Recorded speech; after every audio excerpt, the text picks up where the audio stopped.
everyone, and welcome to the 2022 Hot Topics in Environmental Law Summer Lecture Series. I'm Laurie Baranovan, Director of the Center for Agriculture and Food Systems and a professor of law here at Vermont Law School. We're really excited to welcome you to the presentation today. For those of you who are trying to seek CLE credits, each of the talks is worth 1 Vermont CLE credit, so keep track of the talks that you attend for your records. And we ask that you please hold your questions. We'll have some time for Q&A after today's presentation. If you're watching on VLS YouTube or Facebook, you can enter your questions in the chat or in the comment space, and we'll try to get through as many of them as we can. So for the more exciting information, today we're really pleased to welcome Delcianna Winders. Professor Winders is an associate professor of law and director of the new Animal Law and Policy Institute at Vermont Law School. Professor Winders joins us from Lewis and Clark Law School, where she directed the world's first law school clinic dedicated to farmed animal advocacy. She previously served as vice president and deputy general counsel at the PETA Foundation, was the first academic fellow of the Harvard Animal Law and Policy Program, and a visiting scholar at the Elisabeth Haub School of Law at Pace University. Her primary interests are obviously animal law and administrative law.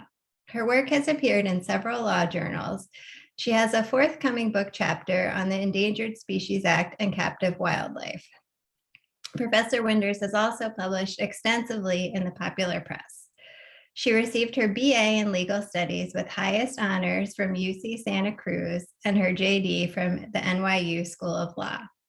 This is Professor Winders' 5th year teaching in Vermont Law School's summer session program. We're so happy to have her both back for the summer session and at VLS, generally speaking. And she teaches animal welfare law, which I think is this term. Today, she will present Happy Cows, Happy Cows, Misunderstood, Underprotected, and Destroying the Environment, a scientific and legal perspective. Please join me in welcoming Professor Winders.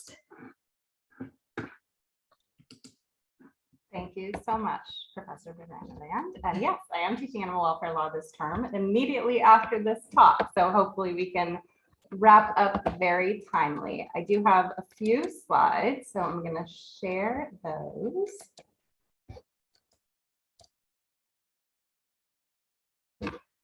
Okay, hopefully you can see the title slide now. And so what I'm going to talk about today is our relationship with cows. We have relied on cows as humans for millennia for food, both meat and milk, for labor as draft animals, for leather, for manure. Today, we use them in experiments, and we even use them to create human organs. But we actually know very little about these animals, particularly the common person. Here in Vermont, we tend to see cows more than most folks, but I think we still don't know a whole lot about them. We don't know that they are socially and emotionally very complex animals, that they have individual personalities, and we don't know a lot about their needs and what it means for them to have good welfare. Essentially, what it means for a cow to be happy. So this is one of the ads from the California Milk Advisory Board that I grew up with.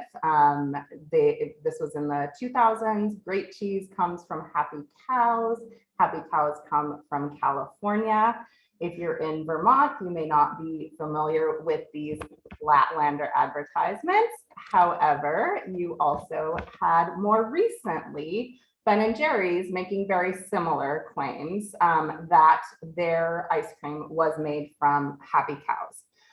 Both of these particular advertising claims did face legal challenges and ultimately were abandoned. However, it does leave the question open, what does it mean for a cow to be happy? And is there any legal way to ensure that cows are indeed happy and protected?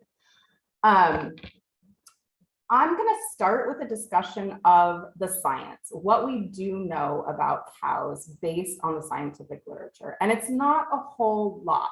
I'm primarily relying on a fantastic literature review that was done by Dr. Lori Marino and Kristen Allen called The Psychology of Cows. And for anyone interested, I encourage you to take a look at that and the sources that are cited therein. And I'm going to summarize some of their findings, but a really important takeaway is that we simply haven't bothered to learn a whole lot about cows, despite living with them and relying on them for thousands and thousands of years. Cows are indeed individuals, and they vary by personality. So this is an individual cow who I recently had the pleasure of meeting, Sir Isaac Mouton. My animal law practicum last semester got to go to Vine Sanctuary, an incredible sanctuary right here in Springfield, Vermont, that has hundreds of rescued animals, many of them living in a multi-species setting, and dozens of cows who choose to live on their own with other cows in a pasture, drinking from brooks and ponds and sleeping under trees if they choose to. They're also welcome to come and interact with other animals and humans. Some like to do so more than others because they're individuals with distinct personalities. Sir Isaac Mouton in particular is quite social. As you can see here, this was not unique. Whenever anyone is there, I'm told, taking photos or shooting videos, he wants to get right up in there and be the center of attention. And that was certainly the case when we were there with the students. I'm also told he is a hilarious prankster, and he likes to do things like walk around with a bucket on his head. Other cows are different, and they don't want to interact with humans. They prefer to keep with their bovine companions, or in some cases, companions of other species. And at Vine, they get to have the choice to do that. Other things that we know about cows is that they experience a wide range of emotions. They experience, for example, fear, frustration, contentedness, which is a stereotypical thing we think about cows. They also, we know, demonstrate fear and frustration when calves are taken away from mothers. Many folks don't realize that in order for a cow to produce milk, just like a human or any other mammal, she needs to be impregnated. She is producing that milk for her offspring. And typically in the dairy industry, so that that milk can be redirected to humans, the calves are taken away and fed a milk replacement and separated from their mothers quite early on. And a number of studies have shown the emotional reactions of both mother and baby when the separation occurs. So to give you just a few examples, calves who are kept with their moms for the first few months of life demonstrate more exploration and activity even when they're separated from their mother later. They feel, it seems, more secure and confident. They recognize the sounds of their mothers after they've been taken away. Mothers show signs of distress for many hours after their babies are taken away, including vocalizing, staying in one area, being very restless. Other things we know about cows from the scientific literature is that they like to play. Cows like to play with balls. Cows run. I've had the pleasure of seeing a cow run at Farm Sanctuary, another sanctuary here in the Northeast. It's an incredible sight. Cows will play fight. Cows also demonstrate emotional contagion, which some believe to be a type of empathy. Essentially, they can sense the emotional state of others. So for example, if a stressed cow is introduced to other cows, they will also start to show signs of stress. There's also scientific evidence that stress is reduced when cows can be in contact with one another, including visual and particularly physical contact, and that includes during pre-slaughter handling. And we know that if they're stressed out, cows will often seek out other cows to essentially comfort them. We also have a lot of evidence that social housing has positive effects, both emotional and cognitive, on cows. And this is significant because the traditional practice, once calves were taken from their mothers, was to house them alone. Male calves are essentially considered useless. They are a different type of cow than we breed for meat. They don't make particularly good meat. And so the veal industry essentially is a byproduct of the dairy industry, a way to use those male calves who are otherwise useless. And they were typically kept in tie stalls in solitary confinement. There has been a shift towards social housing for these animals once they're taken away. Although there's also been a shift, as a recent investigation showed, of simply killing these male calves, including here in Vermont, because that is more cost effective than raising them or getting rid of them for a byproduct. Cows, as I said before, recognize their mom's calls. They call out after they've been separated.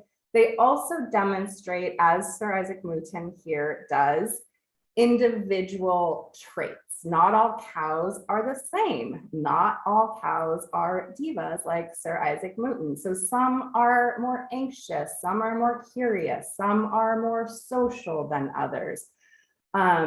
In general, cows are very social animals, just like human beings, and we know that they form lasting social bonds, not only with their offspring and their mother, but also with other members of their herd. We also know that they learn from one another. So, for example, a cow who has never experienced grazing will more quickly learn how to graze if they're put with cows who have been grazing than one who's not around other cows who are grazing. I'm going to show you another individual who we met at Vine. Sorry about that. This is Ozzy and Davia Bednarczyk, one of our animal law students here at VLS.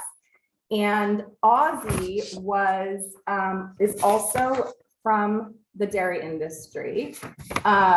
He was seized by law enforcement here in Vermont from a small scale dairy. And at the time he was seized, he was so weak from starvation and cold that he could not stand up. He had to stay at the home of the local humane officer for weeks to regain his strength in order to be able to be transported to sanctuary. And since he's been at sanctuary, an elderly female survivor of the dairy industry, Rose, has taken Ozzy under her wing. And he's also become close friends with a calf named Mocha. He was quite shy and scared when he arrived at the sanctuary, understandably, given what he'd been through. But over time, he has started to demonstrate a more playful personality and started to feel more comfortable. Unfortunately, it's not all happy images for cows. And I am going to not bombard you with horrific, distressing imagery. There's loads of video footage of the things that occur in the dairy industry in order to produce milk as profitably as possible. You can look those up if you would like to. I am going to describe some basic practices for you. And I do have one photograph that was recently taken here in Vermont that I'm going to share, but I will give you a warning before I do so. So as I mentioned, female cows need to be pregnant in order to produce milk. And so they are artificially inseminated in order to make this happen, sometimes on what has been termed in the past by the industry, a rape rack. This happens generally shortly after their first birthdays. And they will lactate for about 10 months. And once that begins to wane, they'll be inseminated again. And so this is just a continual cycle so that they will continue producing milk. Some of them are let outside, some of them are kept indoors, sometimes on hard surfaces that are quite bad on their feet, sometimes amid their own feces, sometimes it's cleaned up properly. there have been undercover investigations showing cows at certain dairies that are essentially knee deep in their own waste and never able to escape that. Animals can live, if allowed to, for about 20 years, but their milk production is going to wane after a number of years. And so spent dairy cows, as they're referred to, are generally sent to slaughter after a few years, and they don't produce particularly good meat. So that is generally used for things like hamburger. It's important to note that spent dairy cows are among the animals who suffer the worst at slaughter. They often go down. They're downed or non-ambulatory animals, animals who are too sick or injured to stand or walk because their bodies are so depleted from this cycle that they've been put through. They're often lame. And this has been tied to mad cow disease, bovine spongiform encephalopathy, which can be transmitted to humans. As a result, cows have a bit more protection at slaughter than other animals do. We still allow downed pigs, for example, to enter the human food supply, but it is illegal for downed cattle to enter the human food supply. However, with some frequency, there are citations at slaughter for cows who go down and who are then dragged, electric prodded, shocked, beaten, essentially anything to get them to walk to their deaths so that they can be slaughtered for food and a bit more profit can come from them. Dairy cows often also suffer from mastitis and inflammation of their mammary glands, and they may be sent to slaughter specifically because of mastitis, which can transmit infection to the milk as well. There is some indication that this is reduced if they're kept in cleaner conditions, given better food, given more space, and things like that. And so you may be wondering how it is that conditions like this are legally permissible. Some of our very first animal protection laws, going back hundreds of years, were focused on bovine animals and protecting them. Admittedly, not so much because of interests in their own welfare, but interests in their value as property for human beings. But nevertheless, there were protections in place. There's been a significant shift, however, where initially animal protection laws were focused on cows and other livestock, and now they tend to carve out those animals. As a result, a lot of folks are very surprised to learn that there is not a single federal law in the United States governing on-farm treatment of animals used for food, like dairy cows. We do have a law governing transport, the 28-hour law, one of our oldest federal animal protection laws, but unfortunately, record requests and audits reveal that that law is essentially not enforced at all. We also have the Humane Methods of Slaughter Act that is supposed to ensure that cows and other animals, at least mammals in the USDA's view, are both handled and slaughtered humanely. But the USDA's own Office of Inspector General has repeatedly found problems with the enforcement of this act, and its requirements are quite minimal and violations are quite common. I've done a lot of scholarship and advocacy around slaughter issues in recent years and their impacts on animals as well as workers and the environment. And unfortunately, one of the things that has been very disappointing to see over and over again is that even the smaller slaughterhouses, and oftentimes more so the smaller slaughterhouses, are not properly stunning these animals, are not killing them humanely. This often happens because they're not adequately trained, they have older equipment. And so we'll see reports where a cow is brought to the kill floor and tries to escape or fights back because these animals don't want to die. We have this notion that you can peacefully, quietly walk them to slaughter. And unfortunately, what I've seen from reviewing hundreds and hundreds of these enforcement records is that the truth is much, much messier and dangerous for everyone involved.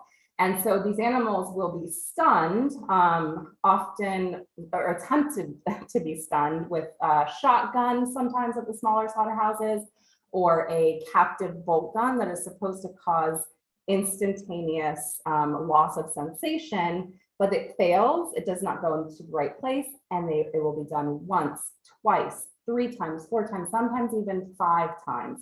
And some of the smaller slaughterhouses that are specifically putting themselves out there as local, humane, are some of the worst at racking up these violations. And I recently saw one for a slaughterhouse right here in Vermont. So it's important to be mindful of the notion that smaller is automatically better.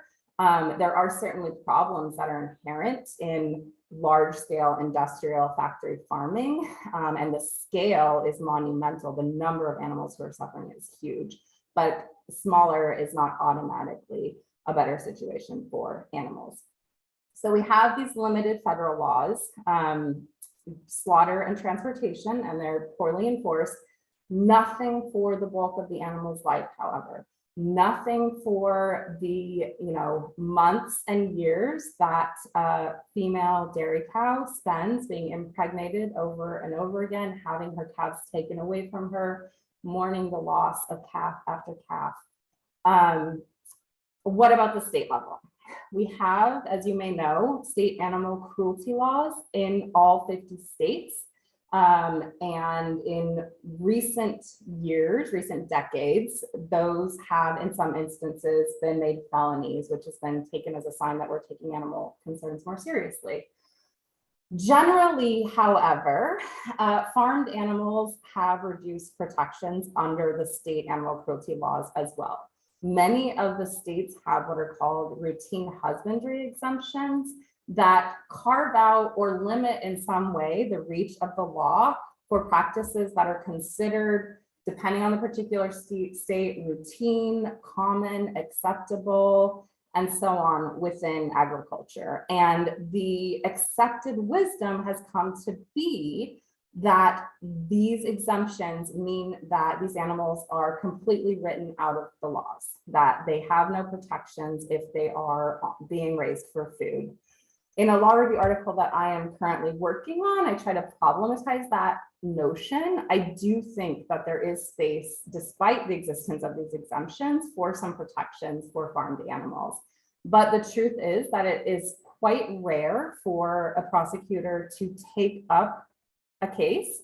And it's important to note that in virtually every state, it does need to be a prosecutor doing this. It's a criminal matter that relies on very high standards of proof, that relies on carceral approaches, which is really not a great way to regulate an industry. That's not how we typically regulate industries. Other industries we regulate through administrative regulatory regimes, through routine inspections and administrative enforcement mechanisms, licensing, being able to suspend a license, take a license away.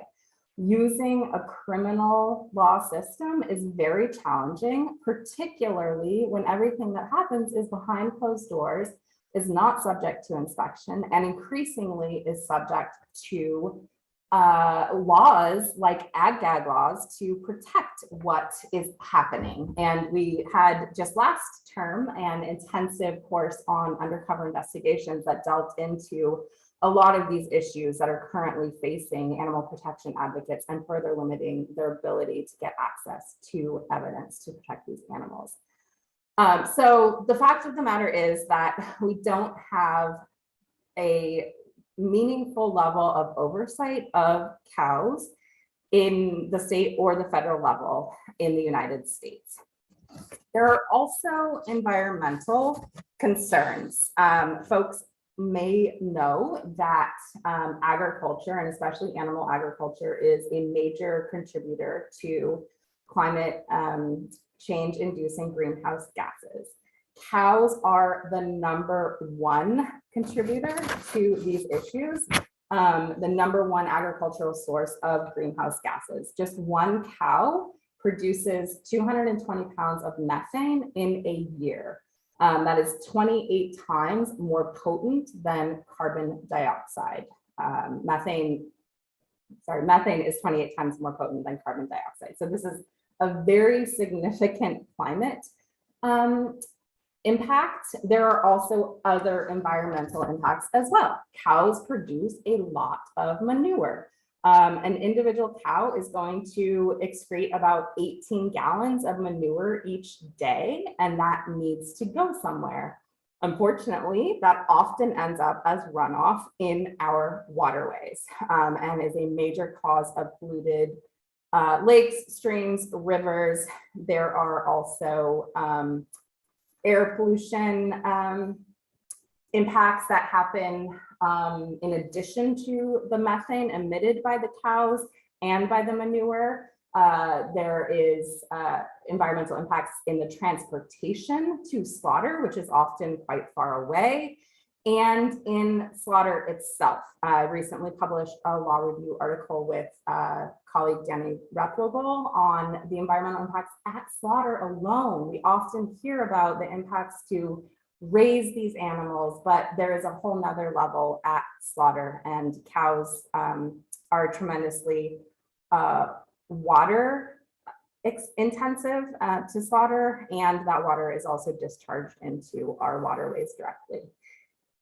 Unfortunately, similar to the way that farmed animals have been largely carved out of our laws, animal agriculture has been given exceptional treatment under the law. You've likely heard the concept of agricultural exceptionalism, and that is certainly at play here, where there is reduced oversight and ongoing, many decades long legal battles around regulation under, for example, the Clean Water Act and the Clean Air Act.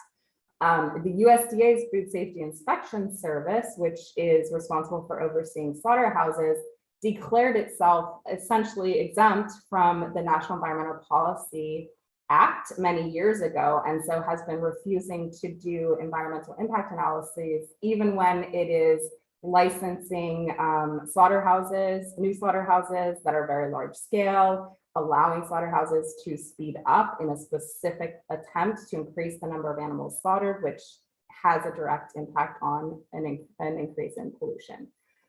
So there is a lot of work to be done, but I am nevertheless hopeful, and I want to talk about some changes that are underway. But first, I do want to show you the one photograph that was taken at a dairy here in Vermont just this year. This was taken by Joanne MacArthur of We Animals, who accompanied a gentleman who has been rescuing a large number of calves who are discarded by the Vermont dairy industry because they just don't want them. They are a pain for them to have to discard. And so, as you can see in the caption here, in a pen of sick dairy cows, a Holstein mother has recently died. Her newborn calf lies nearby. Other mothers nurse their newborns before they are separated. The calves of this farm will be either slated to become dairy cows or will be shot, because one of the things that has come to light, as I said, is that simply shooting them is the most cost-effective way of discarding the male calves who are useless to the industry. One more happy story to cleanse your palate from that. This is Maddox, who is yet another discard from the dairy industry, who is living out his life at Vine Sanctuary. He came there when he was just 4 days old, useless to the industry. And an incredible thing that happened is that 3 years after arriving at Vine, his mother, Moxie, came to the sanctuary, and they were able to reunite them, and they recognized each other. They were inseparable. They stayed by each other until she died just a few years ago. He would also spend time with another friend that he made, Equinox, who he had known since he was a calf, but he always spent time with his mother as well.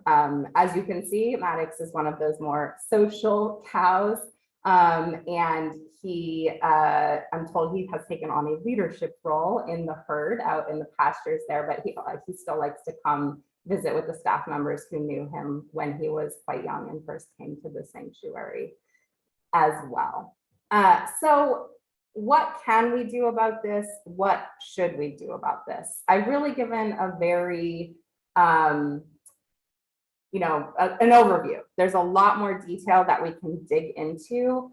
Another piece of the puzzle is it's important to realize that the dairy industry in the United States, we often think of it as this long-standing tradition that's been here forever. But the truth is, cows are not native to the United States. Cows were brought to the United States by white European settlers, and they displaced native agriculture systems that were largely plant-based, often relying on the Three Sisters, corn, beans, and squash. And even after that happened, there have been other industries. In Vermont, for example, we had a thriving sheep industry for wool until cotton became much more readily available.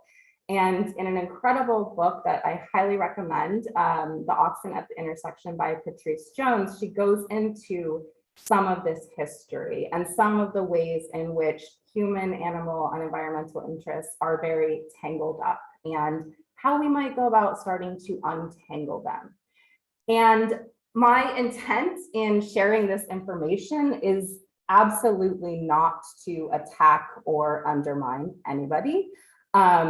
This is an industry that many people within it do not like being part of. There are workers, there are some other cows at Vine who I got to meet, where a mother kicked a worker when he was trying to take her baby away, and they were going to kill her, and he pleaded for her to be sent to sanctuary and said it wasn't her fault. He was at fault there. There are many workers, there are many people involved in the industry who don't feel comfortable with what's happening, and regardless, who are struggling tremendously because of economic shifts in the industry. Fluid milk cells have declined extremely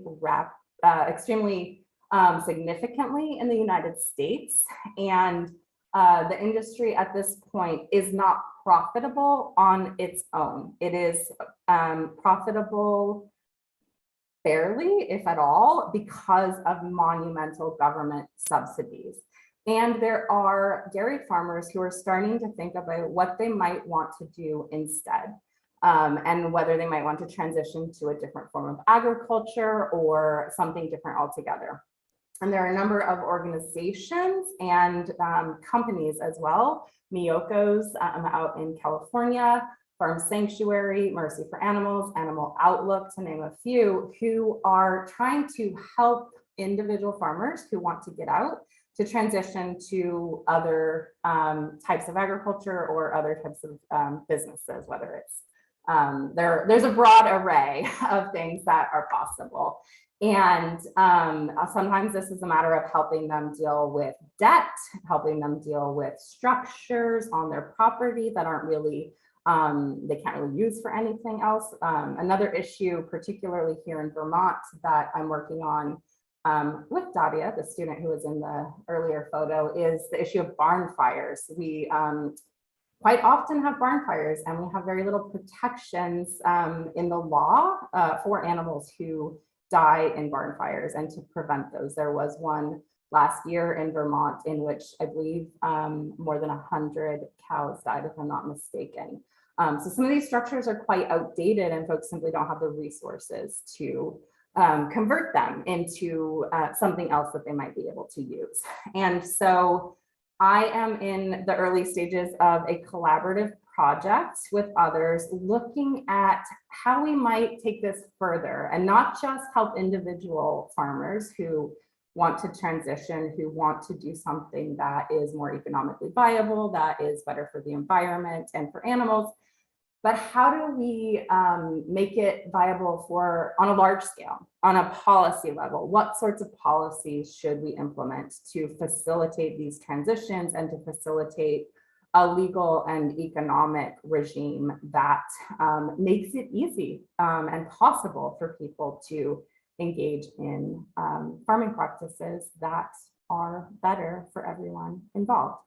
So I could say a lot more, but I want to leave time for your questions and time for me to get to my first class at 1 o'clock. So I will pause there. I do have my contact info if you want to reach out, if you're not able to if you can't get to your question here in the live stream.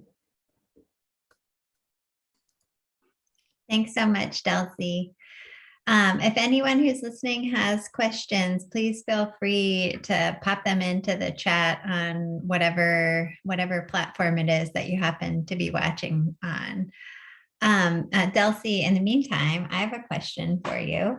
So I know that the issue of dairy is a really sort of sensitive one in certain areas, Vermont being one of those, California also. And I'm wondering, how do you sort of thread that needle in thinking about how to encourage farmers, dairy farmers potentially who are struggling to think about transitioning, while also sort of recognizing and being cognizant of the fact that dairy is such a sort of foundational part of some of these areas in the country? Yeah, I think there are a few pieces to that. I think one is really zooming out a little bit and contextualizing things and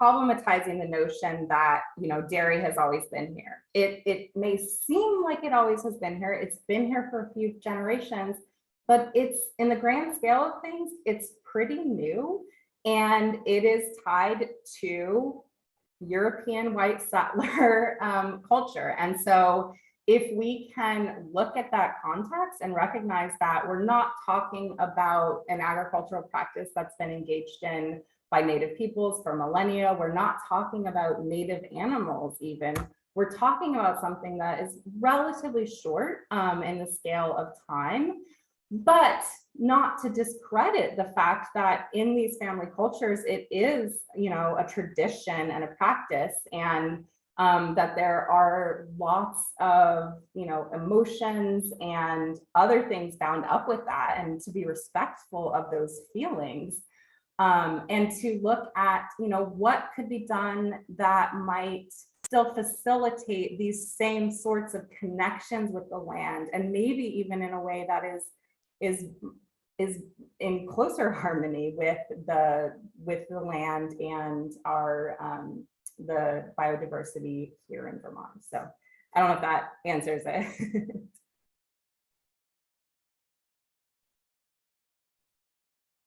I'm muted. I said it does, and that was a hard question, so I apologize. No, it's a really, really important one. It's Yeah. incredibly important.